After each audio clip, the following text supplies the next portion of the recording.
ब्राझीलमध्ये सुरू असलेल्या G20 शिखर परिषदेत रिओ जाहीरनामा सादर. युक्रेन रशिया युद्ध आणि पश्चिम आशियातला संघर्ष यासारख्या जागतिक समस्यांचं त्वरेनं निराकरण करण्यावर भर. दहशतवादाच्या सर्व स्वरूपांचा आणि पुरस्कार करणाऱ्यांचा जागतिक नेत्यांकडून निषेध. विकासाचे लाभ समावेशक असावेत आणि सर्वांपर्यंत पोहोचावेत अशी G20 समुदायाची अपेक्षा. ब्राझीलच्या रिओ दी जानेरो इथं G20 परिषदेदरम्यान विविध जागतिक नेत्यांशी झालेली चर्चा फलदायी ठरल्याची पंतप्रधानांची माहिती. राज्यात विधानसभा निवडणुकीसाठी उद्या होणाऱ्या मतदानासाठी निवडणूक यंत्रणा सज्ज. 9 कोटींपेक्षा अधिक मतदार बजावणार मतदानाचा हक्क. महिला आशियाई हॉकी चषक स्पर्धेच्या उपांत्य फेरीत भारत आणि जपान यांच्यात आज लढत, तर मलेशियाला 90 चीनची अंतिम फेरीत धडक. आणि वाढत्या प्रदूषणाची गंभीर दखल घेत प्रतिबंधात्मक उपाययोजना तीव्र करण्याचे केंद्रीय आरोग्य मंत्रालयाचे सर्व राज्यांना निर्देश.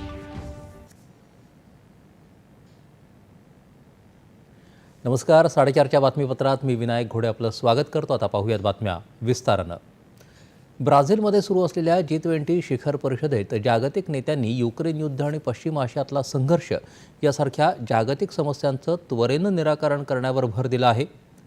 दहशतवादाच्या सर्व स्वरूपांचा आणि अभिव्यक्तीचा या नेत्यांनी निषेध केला आहे. या G20 शिखर परिषदेत रिओ जाहीरनामा सादर करण्यात आला. त्यामध्ये जगभरातल्या विविध समस्यांच्या निराकरणासाठी उपाययोजना सुचवण्यात आल्या आहेत. यामध्ये आंतरराष्ट्रीय आर्थिक आणि राजकीय स्थिती, सामाजिक समावेशन, उपासमारी आणि गरिबी विरोधातली लढाई, शाश्वत विकास, ऊर्जा संक्रमण आणि हवामान बदलावर उपाययोजना, जागतिक संस्थांमध्ये सुधारणा, एक समावेशक आणि प्रभावी G20 अशा मुद्द्यांचा समावेश आहे. शाश्वत विकास उद्दिष्टांना साध्य करण्यासाठी विकसनशील देशांना मदत करण्यासाठी G20 वचनबद्ध असल्याचं त्यात नमूद केलं आहे. शाश्वत विकास उद्दिष्ट 2030 साध्य करण्यासाठी आता केवळ 6 वर्षे शिल्लक असल्याकडे लक्ष वेधण्यात आलं आहे. आतापर्यंत या उद्दिष्टांपैकी केवळ 17% उद्दिष्ट साध्य झाली असल्याबाबत चिंता व्यक्त करण्यात आली आहे.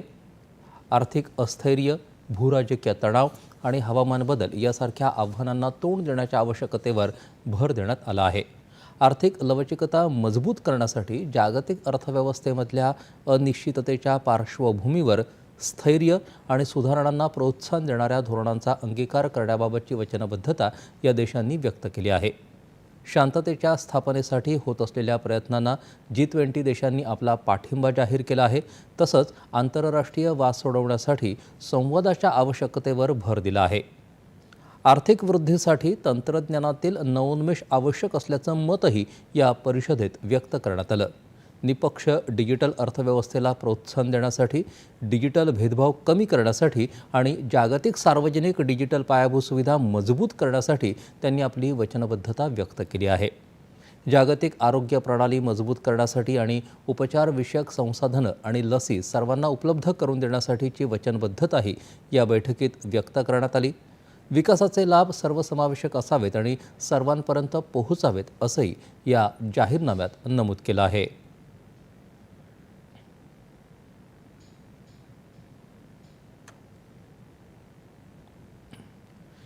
जागतिक अस्थिरतेचा मोठा फटका ग्लोबल साऊथ देशांना बसला असून अन्न, इंधन आणि खतांचा मोठा तुटवडा निर्माण झाला आहे. हे लक्षात घेऊन ग्लोबल साऊथ समोरची आव्हानं आणि त्यांना प्राधान्य देत चर्चा केली तरच ती अर्थपूर्ण आणि यशस्वी ठरेल असं पंतप्रधान नरेंद्र मोदी यांनी म्हटलं आहे. ब्राझीलच्या रिओ दी जानेरो इथं आयोजित G20 परिषदेच्या पहिल्या सत्रात ते काल बोलत होते. G20 शिखर परिषदेत उपासमारी आणि दारिद्र्याविरोधात जागतिक एकजूट या ब्राझीलच्या प्रस्तावाचं आम्ही स्वागत करतो असं मोदी म्हणाले. नवी दिल्ली शिखर परिषदेत स्वीकारण्यात आलेल्या अन्न सुरक्षा तत्वांच्या अंमलबजावणीच्या दृष्टीनं हे महत्त्वाचं पाऊल असल्याचं पंतप्रधान म्हणाले. गेल्या 10 वर्षात भारतात 25 कोटी लोक गरिबीतून बाहेर आले आहेत. 80 कोटीपेक्षा अधिक लोकांना मोफत अन्नधान्य दिलं जात आहे. 55 कोटी नागरिकांना आरोग्य विमा योजनेचा लाभ मिळतो आहे. यात 6 कोटी ज्येष्ठ नागरिकांचाही आता समावेश केला आहे असं त्यांनी सांगितलं. नवी दिल्लीच्या परिषदेत घेण्यात आलेले लोककेंद्री निर्णय याही परिषदेत केंद्रस्थानी आहेत. याबद्दल समाधान असल्याचं ते म्हणाले. ब्राझील इथं होत असलेल्या G20 शिखर परिषदेसाठी आलेल्या विविध नेत्यांशी पंतप्रधान नरेंद्र मोदी यांनी द्विपक्षीय चर्चा केली. इंडोनेशियाचे राष्ट्रपती प्रबोवो सुबियांतो यांच्यासोबत व्यापक धोरणात्मक भागीदारी अधिक दृढ करण्यावर पंतप्रधानांनी चर्चा केली. तसंच नवीन क्षेत्रात एकत्रित काम करण्यासाठी सहकार्य करण्यावरही यावेळी चर्चा झाली. पोर्तुगालचे पंतप्रधान लुईस मॉन्टेनेग्रो यांच्याशी देखील मोदी यांनी चर्चा केली. चर्चेत द्विपक्षीय आर्थिक सहकार्य मजबूत करण्यावर भर दिला. तसंच उभय नेत्यांनी संरक्षण क्षेत्रात सहकार्य आणि लोकातील संबंध अधिक घनिष्ठ करण्यावर चर्चा केली. हरित हायड्रोजन आणि नवीकरणीय ऊर्जा ही क्षेत्र उभय देशांमध्ये अधिक सहकार्य वाढवण्याच्या संधी निर्माण करतील असा विश्वास या बैठकीत व्यक्त करण्यात आला. फ्रान्सचे राष्ट्राध्यक्ष इमॅन्युएल मॅक्रॉ यांची पंतप्रधानांनी विशेष भेट घेतली. फ्रान्समध्ये पॅरिस ऑलिम्पिक आणि पॅरालिम्पिकच्या यशस्वी आयोजनाबद्दल पंतप्रधानांनी त्यांचं अभिनंदन केलं. उभय नेत्यांनी अंतराळ ऊर्जा आणि कृत्रिम बुद्धिमत्ता यासारख्या क्षेत्रांमध्ये सहकार्य वाढवण्यावर चर्चा केली. उभय राष्ट्रांमधील नागरिकांमध्ये संपर्क वाढवण्यावर दोन्ही राष्ट्र काम करतील असं पंतप्रधान म्हणाले. त्यांनी ब्रिटनचे पंतप्रधान कियर स्टारमर यांची भेट घेतली. ब्रिटनसोबत व्यापक धोरणात्मक भागीदारी भारताचं सर्वोच्च प्राधान्य असल्याचं पंतप्रधानांनी सांगितलं. उभय नेत्यांनी व्यापार, संस्कृती, हरित ऊर्जा, तंत्रज्ञान, संरक्षण यासारख्या क्षेत्रांवर चर्चा केली. त्यापूर्वी पंतप्रधानांनी अमेरिकेचे अध्यक्ष जो बायडन, सिंगापूरचे पंतप्रधान लॉरेन्स वॉंग आणि संयुक्त राष्ट्रांचे सरचिटणीस अँटोनियो गुटेरस यांची भेट घेतली. तसंच पंतप्रधानांनी दक्षिण कोरियाचे राष्ट्रपती यून सुक येओल, युरोपीय महासंघाच्या अध्यक्ष उर्सुला वोन देअर लेयन तसंच इजिप्तचे राष्ट्राध्यक्ष Abdel Fattah Saeed Hussein Khalil el Sisi यांची आज भेट घेतली. पंतप्रधान नरेंद्र मोदी आणि इटलीच्या पंतप्रधान जॉर्जिया मेलोनी यांची G20 शिखर परिषदेच्या निमित्तानं भेट झाल्यावर दोन्ही नेत्यांनी कालबद्ध उपक्रम आणि राजनैतिक व्यवहारांच्या संयुक्त कार्यक्रमाद्वारे भारत इटली भागीदारीच्या सामर्थ्याला आणखी चालना देण्याचा निर्णय घेतला आहे. यासाठी भारत आणि इटलीनं एकत्र काम करण्याचं मान्य केलं आहे. त्यानुसार दोन्ही देशांचे प्रमुख, त्याशिवाय परराष्ट्र व्यवहार, व्यापार आणि संरक्षण मंत्री यांच्यात बहुपक्षीय कार्यक्रमांसह नियमितपणे बैठका आणि परस्पर भेटी कायम ठेवण्यावर भर दिला जाईल. दोन्ही नेत्यांनी या भारत इटली संयुक्त धोरणात्मक कृती आराखडा 2025 ते 2019चं स्वागत केलं. यानंतरच्या बातम्या थोड्याच वेळात.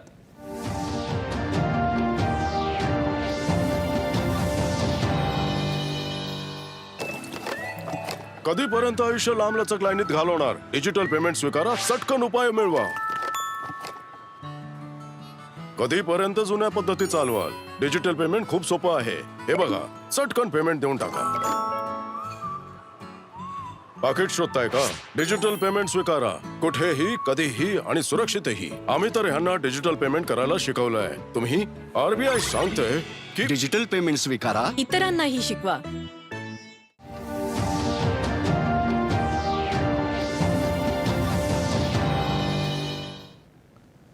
भाजपाचे राष्ट्रीय सरचिटणीस विनोद तावडे यांनी विरार इथल्या एका हॉटेलमध्ये मतदारांना पैसे वाटत असल्याचा आरोप बहुजन विकास आघाडीचे नालासोपाराचे उमेदवार क्षितिज ठाकूर यांनी केला आहे. मतदानाच्या ऐन आदल्या दिवशी हा आरोप झाल्यानं राज्यातलं राजकीय वातावरण ढवळून निघालं असून दोन्ही बाजूंनी आरोप प्रत्यारोप होत आहेत. या प्रकरणी निवडणूक आयोगामार्फत आचारसंहिता भंगाच्या नियमानुसार योग्य ती कारवाई केली जाईल अशी माहिती अतिरिक्त मुख्य निवडणूक अधिकारी किरण कुलकर्णी यांनी दिली आहे.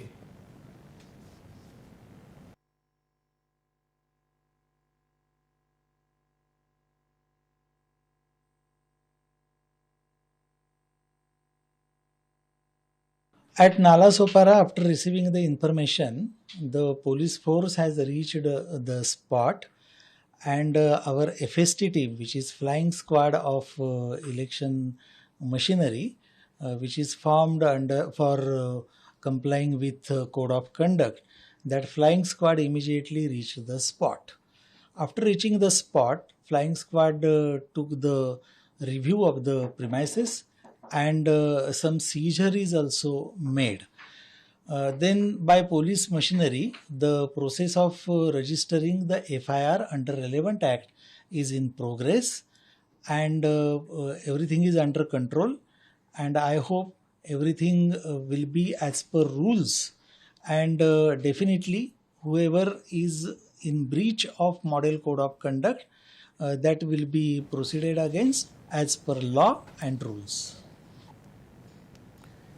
तावडे यांनी मात्र या आरोपांचा इन्कार केला आहे. मतदानाच्या पूर्वतयारीचा भाग म्हणून आपण कार्यकर्त्यांना सूचना द्यायला आलो होतो, त्याचवेळी आपल्याला घेरून हे आरोप करण्यात आल्याचं तावडे यांनी म्हटलं आहे. आज नालासोपारामध्ये वाड्यावरून परतत असताना कार्यकर्त्यांची बैठक होती. त्यामध्ये मतदानाच्या दिवशीच्या आचारसंहितेचे नियम काय आहेत ते सांगण्यासाठी मी इथे आलो होतो. आणि आमच्या समोरच्या मित्रपक्षांचा असा समज झाला की मी पैसे वाटतो. तर मी म्हटलं सगळं चेक करा, काहीच करायला हरकत नाही. तर आप्पा इथे ठाकूरजी असतील, क्षितिज असतील, तेही आले, त्यांची आमची चर्चा चालू आहे. त्यामुळे जर पैसे वाटप होत असेल तर त्याची चौकशी निवडणूक आयोग, पोलीस, CCTV फुटेज सगळं आहे. पण निवडणुकीच्या मतदानाच्या दिवशी मतयंत्रणा जी असते त्याच्यावर सही कशी करायची, ऑब्जेक्शन घ्यायचं तर कसं घ्यायचं, अशा गोष्टी सांगण्याचं त्या बैठकीमध्ये पोहोचलो. या संपूर्ण प्रकरणात भाजपाचा खरा चेहरा समोर आला आहे अशी प्रतिक्रिया राष्ट्रवादी काँग्रेस शरदचंद्र पवार पक्षाच्या नेत्या सुप्रिया सुळे यांनी केला आहे. तर विनोद तावडे तसंच भाजपावर निवडणूक आयोगानं कारवाई करावी अशी मागणी काँग्रेस प्रदेशाध्यक्ष नाना पटोले यांनी केली आहे. तावडे आणि भाजपाचे इतर कार्यकर्ते 200 ते 250च्या संख्येनं शांतता कालावधीत दुसऱ्या मतदारसंघात गेल्यामुळं त्यांच्याविरोधात आचारसंहिता भंगाचा गुन्हा दाखल करण्यात आला आहे.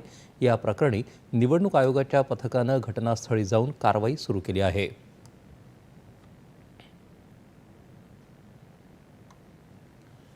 राज्य विधानसभेच्या 288 जागांसाठी उद्या मतदान होणार आहे. काल प्रचाराच्या शेवटच्या दिवशी सर्वच राजकीय पक्षांनी झंझावाती प्रचारसभा घेतल्या. गेले 15 दिवस निवडणूक प्रचारानं संपूर्ण राज्यातलं वातावरण ढवळून निघालं होतं. विधानसभा सार्वत्रिक निवडणूक आणि नांदेड लोकसभा पोटनिवडणुकीसाठी 20 नोव्हेंबरला मतदान होणार आहे. एकूण 288 विधानसभा मतदारसंघांमध्ये आणि नांदेड लोकसभा पोटनिवडणुकीसाठी एकाच टप्प्यात मतदान होणार आहे. 363 महिला उमेदवारांसह एकूण 4136 उमेदवारांचं भवितव्य इलेक्ट्रॉनिक मतदान यंत्रात बंद होणार आहे. राज्यातील 9,70,25,119 मतदारांसाठी 1,04,27 मतदान केंद्रांवर मतदानाची व्यवस्था केली आहे. मतदानाची वेळ ही सकाळी 7 ते संध्याकाळी 6 वाजेपर्यंत राहील. संवेदनशील मतदान केंद्रांवर केंद्रीय राखीव पोलीस दलाच्या तुकड्या तैनात केल्या जातील. प्रशासनाकडून निवडणुकीची संपूर्ण तयारी झालेली असून राज्यातील मतदारांनी मोठ्या संख्येनं मतदान करण्याचं आवाहन मुख्य निवडणूक अधिकारी S. चोकलिंगम यांनी केलं आहे. 23 नोव्हेंबरला मतमोजणी होईल. तसंच झारखंड विधानसभा निवडणुकीच्या दुसऱ्या टप्प्याच्या प्रचाराची तसंच विविध राज्यात 20 नोव्हेंबरला होणाऱ्या विधानसभेच्या 15 जागांसाठीच्या पोटनिवडणुकीसाठी प्रचाराची काल सांगता झाली. राज्यात उद्या होत असलेल्या विधानसभा निवडणुकीच्या मतदानासाठी आवश्यक साहित्यासह राज्यात विविध जिल्ह्यांमध्ये मतदान केंद्रांवरचे कर्मचारी आपापल्या मतदान केंद्रांवर दाखल होत आहेत. सिंधुदुर्ग जिल्ह्यातले मतदान कर्मचारी आज आपापल्या नेमून दिलेल्या मतदान केंद्रांवर रवाना झाले. चंद्रपूर जिल्ह्यात एकूण 6 मतदारसंघ असून उद्या 18,50,000 मतदार आपल्या मतदानाचा अधिकार बजावणार आहेत.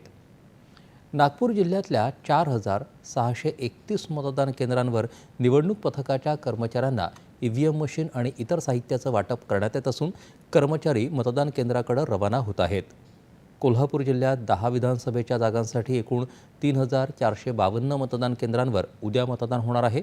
अकोला जिल्ह्यातल्या 5 विधानसभा मतदारसंघात एकूण 16,37,894 मतदार असून जिल्ह्यामध्ये मतदान प्रक्रियेसाठी एकूण 1,741 मतदान केंद्र उभारण्यात आली आहेत. परभणी जिल्ह्यातल्या 4 मतदारसंघांसाठी मतदान प्रक्रियेच्या साहित्याचं वाटप करण्यात आलं आहे. नंदुरबार जिल्ह्यातही 4 विधानसभा मतदारसंघांमध्ये मतदार प्रक्रियेसाठी एकूण 1,434 मतदार केंद्र उभारण्यात आली आहेत.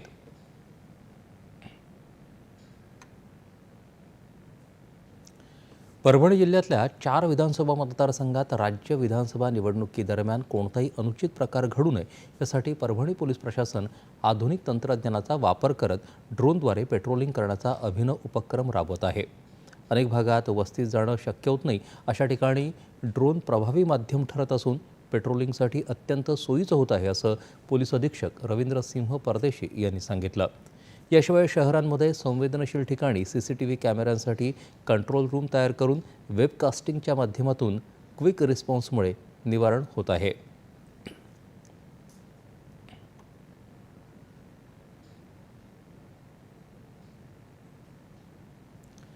राज्यात उद्या होणाऱ्या सार्वत्रिक मतदानाच्या पार्श्वभूमीवर काल संध्याकाळी 6 वाजल्यापासून शांतता कालावधी सुरू झाला आहे. मतदान संपेपर्यंतच्या 48 तासांमध्ये मतदारांवर प्रभाव टाकणारा प्रचार आणि सार्वजनिक सभा, मिरवणुका आयोजित करण्यास, उपस्थित राहण्यास अथवा सहभागी होण्यास मनाई आहे. या अटींचं उल्लंघन झाल्यास 2 वर्षांपर्यंत तुरुंगवास अथवा दंड अथवा दोन्ही अशा शिक्षेची तरतूद आहे, अशी माहिती मुख्य निवडणूक अधिकारी कार्यालयानं दिली आहे. लोकप्रतिनिधित्व कायद्याच्या अनुषंगानं केंद्रीय निवडणूक आयोगानं हे निर्देश जारी केले आहेत. उमेदवाराच्या अधिकृत परवानगीशिवाय संबंधित उमेदवाराच्या निवडणुकीचा प्रचार किंवा निवडणुकीसाठी खर्च करण्याच्या हेतूनं इतर सर्व गोष्टींसह जाहिराती, प्रचार किंवा प्रकाशनासाठी खर्च करायला मनाई करण्यात आली आहे.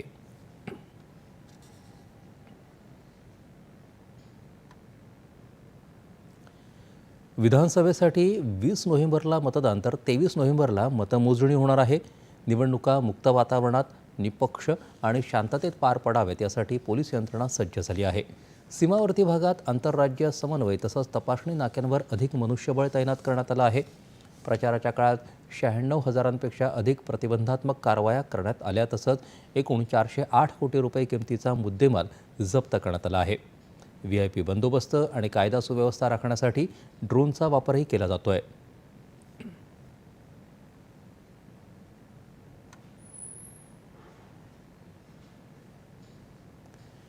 विधानसभा निवडणुकीच्या मतदानाच्या दिवशी म्हणजेच उद्या मतदार आणि निवडणूक कर्मचाऱ्यांना सोयीस्कर प्रवासाची सुविधा उपलब्ध व्हावी या दृष्टीनं महामुंबई मेट्रो कॉर्पोरेशन लिमिटेडनं येत्या 20 तारखेला मेट्रोची सेवाची वेळ वाढवलेली आहे. मतदानाच्या दिवशी प्रवासाच्या वाढत्या गरजा लक्षात घेऊन मेट्रो सेवा नेहमीपेक्षा लवकर सुरू होतील आणि रात्री उशिरापर्यंत सुरू राहतील. 20 नोव्हेंबरला पहिली मेट्रो पहाटे 4 वाजता गोंदवली दहिसर पूर्व आणि अंधेरी पश्चिम स्थानकावरून सुटेल.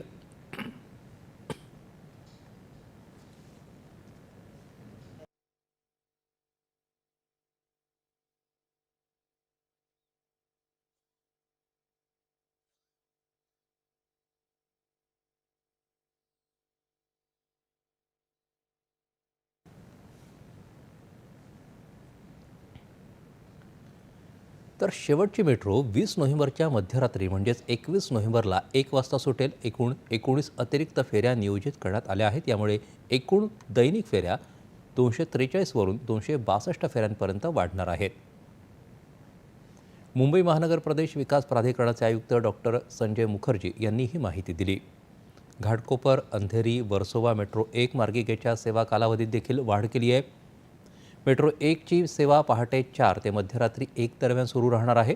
मेट्रो 2A आणि मेट्रो 7च्या सेवा कालावधीत वाढ करण्याचा निर्णय देखील घेण्यात आला आहे.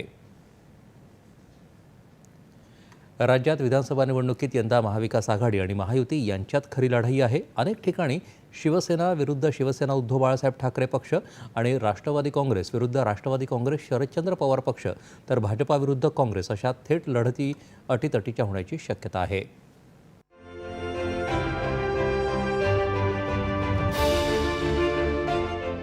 शिवसेना आणि राष्ट्रवादी काँग्रेसमधील फुटीनंतर राज्यात पहिल्यांदाच विधानसभेची निवडणूक होत आहे. एकूण 6 प्रमुख पक्ष या निवडणुकीत महायुती आणि महाविकास आघाडीकडून रिंगणात आहेत. तर वंचित बहुजन आघाडी, परिवर्तन आघाडी, मनसे, MIM, समाजवादी पार्टी, बहुजन विकास आघाडी, शेकाप, समाजवादी पार्टी अशा छोट्या मोठ्या पक्षांचे उमेदवार या निवडणुकीत नशीब आजमावत आहेत. 4,000पेक्षा अधिक उमेदवार या विधानसभा निवडणुकीच्या रिंगणात आहेत. 288 पैकी 76 जागांवर काँग्रेस विरुद्ध भाजप भाजपा तर 30 जागांवर भाजपा विरुद्ध उबाठा शिवसेना अशी थेट लढत होत आहे. विधानसभेच्या 288 जागांपैकी 49 ठिकाणी शिवसेना विरुद्ध शिवसेना उबाठा असा थेट सामना होणार आहे. त्यापैकी शिवसेनेचा बालेकिल्ला मानल्या जाणाऱ्या मुंबई महानगर प्रदेशात 19 जागांवर आणि एकट्या मुंबईत 12 ठिकाणी थेट लढत होणार आहे. मराठवाडा आणि कोकणात 8, विदर्भात 6, उत्तर आणि पश्चिम महाराष्ट्रात प्रत्येकी 4 जागांवर शिवसेना विरुद्ध उबाठा शिवसेना अशी लढत होईल. विधानसभेच्या 62 जागा विदर्भात असून इथे 35 मतदारसंघात भाजपा विरुद्ध काँग्रेस अशी थेट लढत होत आहे. विदर्भातील 62 विधानसभा मतदारसंघात विधानसभेचे 46 तर विधान परिषदेचे 3 सदस्य असे एकूण 49 विद्यमान आमदार निवडणुकीच्या रिंगणात आहेत. तर 34 माजी आमदार पुन्हा मैदानात उतरून आपलं नशीब आजमावत आहेत. तब्बल 20 मतदारसंघात आजी विरुद्ध माजी आमदार असा सामना आहे. विदर्भातील 62 पैकी 47 जागांवर भाजपाचे उमेदवार आहेत. राष्ट्रवादी काँग्रेसनं 6 जागांवर तर शिवसेनेनं 8 जागांवर उमेदवार उभे केले आहेत. तर 1 जागा मित्र पक्षासाठी सोडली आहे. या निवडणुकीत काँग्रेस 43 जागांवर, राष्ट्रवादी शरद पवार पक्ष 13 आणि शिवसेना उद्धव ठाकरे पक्ष विदर्भात 7 जागांवर निवडणूक लढवत आहे. राज्यात 38 मतदारसंघात राष्ट्रवादी काँग्रेस विरुद्ध राष्ट्रवादी काँग्रेस शरद पवार पक्षात थेट लढत होत आहे. त्यापैकी 15 थेट लढती या पश्चिम महाराष्ट्रात होत आहेत. तर विदर्भात 5, मराठवाड्यात 6, उत्तर महाराष्ट्रात 7 आणि मुंबईत 1 जागेवर तर ठाण्यासह कोकणात 4 मतदारसंघात राष्ट्रवादी विरुद्ध राष्ट्रवादी अशी थेट लढत आहे. मराठवाड्यातील 46 मतदारसंघात भाजपा 20, शिवसेना 16 तर राष्ट्रवादी काँग्रेस 9 जागा लढवत आहे. तर महाविकास आघाडीत शिवसेना उद्धव ठाकरे पक्ष 17 आणि काँग्रेस आणि राष्ट्रवादी काँग्रेस शरद पवार पक्ष प्रत्येकी 15 जागा लढवत आहे. कोकण आणि उत्तर महाराष्ट्रातही शिवसेना विरुद्ध शिवसेना आणि राष्ट्रवादी काँग्रेस विरुद्ध राष्ट्रवादी काँग्रेस शरद पवार पक्ष अशा लढती पाहायला मिळत आहेत. मतदानाची टक्केवारी वाढावी यासाठी स्थानिक यंत्रणांच्या सहकार्यानं निवडणूक आयोग जनजागृतीपर उपक्रम राबवत आहे. पाहूयात त्याविषयी.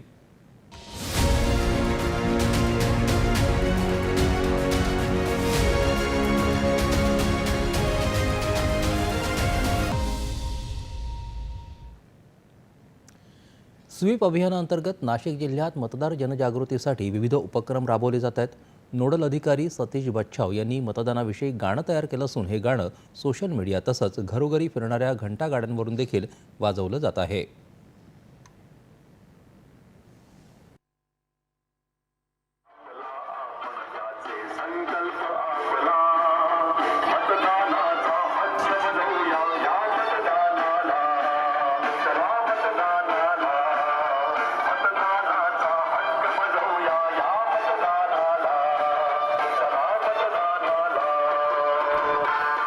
की मी स्वतः हे गाणं रचलं, त्याच्यावर मेहनत घेऊन आणि ते स्टुडिओमध्ये जाऊन व्यवस्थितपणे प्रोफेशनली ते गाणं बनवलं आणि लोकांसमोर सादर केलं.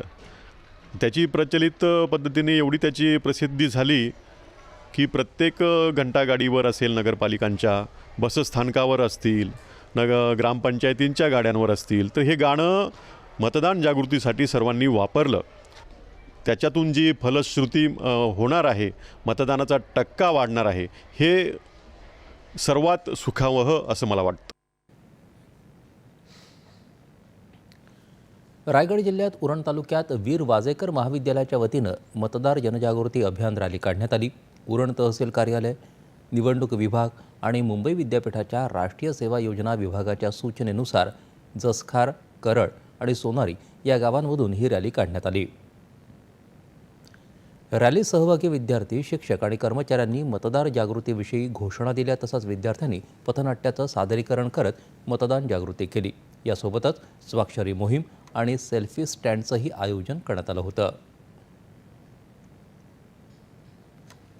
नागपूरजवळच्या काटोल मतदारसंघातले राष्ट्रवादी काँग्रेस शरदचंद्र पवार पक्षाचे नेते अनिल देशमुख यांच्यावर काल हल्ला झाला होता. भारतीय अंतराळ संशोधन संस्था अर्थात इस्रोनं अमेरिकेच्या केप कॅनवेरल इथून स्पेस एक्सच्या या अंतराळ संस्थेच्या माध्यमातून प्रगत संचार उपग्रह GSAT-N2चं यशस्वी प्रक्षेपण केलं आहे. या उपग्रहाचं वजन 4700 किलो आहे. हा उपग्रह दुर्गम भागात आणि प्रवासी विमानांमध्ये इंटरनेट सेवा प्रदान करायला मदत करेल. इस्रोच्या या कामगिरीबद्दल केंद्रीय मंत्री डॉक्टर जितेंद्र सिंग यांनी इस्रो आणि स्पेस एक्सच्या टीमचं अभिनंदन केलं आहे. पंतप्रधान नरेंद्र मोदी यांनी दिलेल्या प्रोत्साहनामुळे इस्रोच्या शिरपेचात एकापाठोपाठ एक मानाचा तुरा खोवला जात असल्याचं ते म्हणाले. देशाच्या पहिल्या महिला पंतप्रधान इंदिरा गांधी यांची आज जयंती. त्यानिमित्त अनेक मान्यवरांनी त्यांना आदरांजली वाहिली आहे. पंतप्रधान नरेंद्र मोदी यांनी एक्स या समाज माध्यमावर इंदिरा गांधी यांना श्रद्धांजली अर्पण केली.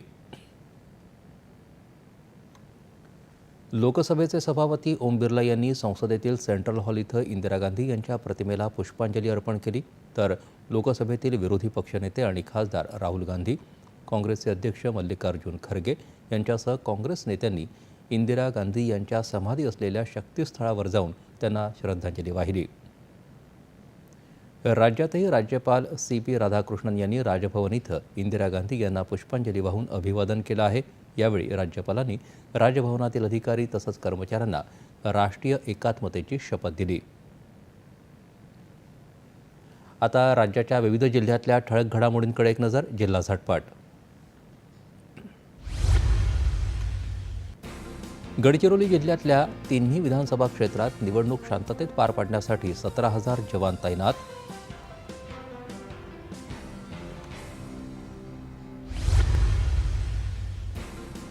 वर्धा जिल्ह्यातल्या विधानसभा मतदारसंघात निवडणूक साहित्यासह अधिकारी कर्मचारी मतदान केंद्राकडे रवाना.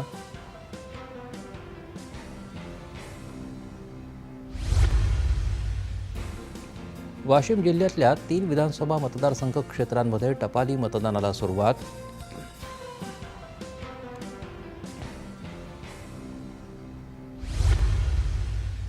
अमरावती जिल्ह्यात धामणगाव मतदारसंघातले भाजपा उमेदवार आमदार प्रताप अडसर यांच्या भगिनी अर्चना रोठे यांच्यावर हल्ला. रुग्णालयात उपचार सुरू. यवतमाळ इथं मतदान जनजागृतीसाठी विविध ठिकाणी पथनाट्यांचं आयोजन.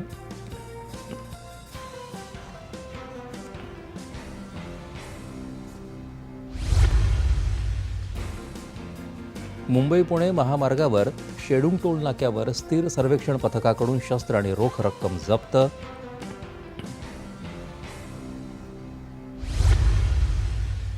विधानसभा निवडणुकीच्या पार्श्वभूमीवर धुळ्यात निवडणूक भयमुक्त पार पडावी आणि सुरक्षिततेचा विश्वास निर्माण व्हावा यासाठी पथसंचलन.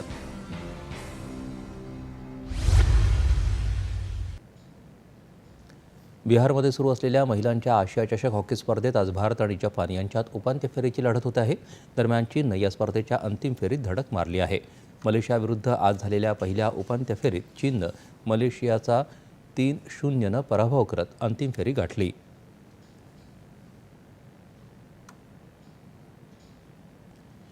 राजधानी दिल्लीतल्या वायू प्रदूषणाची समस्या दिवसेंदिवस गंभीर होत चालली आहे. आज सकाळी हवा गुणवत्ता निर्देशांक 500पर्यंत पोहोचला होता.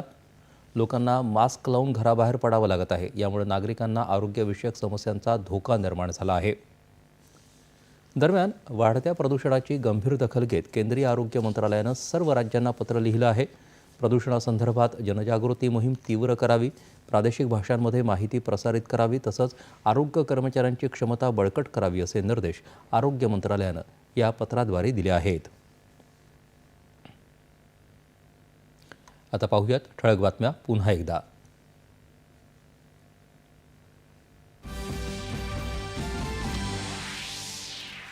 ब्राझीलमध्ये सुरू असलेल्या G20 शिखर परिषदेत रिओ जाहीरनामा सादर. युक्रेन रशिया युद्ध आणि पश्चिम आशियातला संघर्ष यासारख्या जागतिक समस्यांचं त्वरेने निराकरण करण्यावर भर. दहशतवादाच्या सर्व स्वरूपांचा आणि पुरस्कार करणाऱ्यांचा जागतिक नेत्यांकडून निषेध. विकासाचे लाभ समावेशक असावेत आणि सर्वांपर्यंत पोहोचावेत अशी G20 समुदायाची अपेक्षा. ब्राझीलच्या रिओ दी जानेरो इथं G20 परिषदेदरम्यान विविध जागतिक नेत्यांशी झालेली चर्चा फलदायी ठरल्याची पंतप्रधानांची माहिती.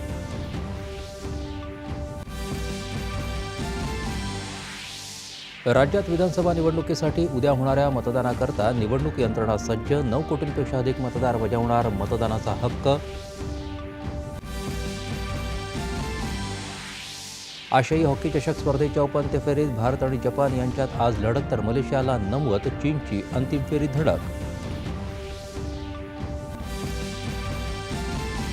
आणि वाढत्या प्रदूषणाची गंभीर दखल घेत प्रतिबंधात्मक उपाययोजना तीव्र करण्याचे केंद्रीय आरोग्य मंत्रालयाचे सर्व राज्यांना निर्देश.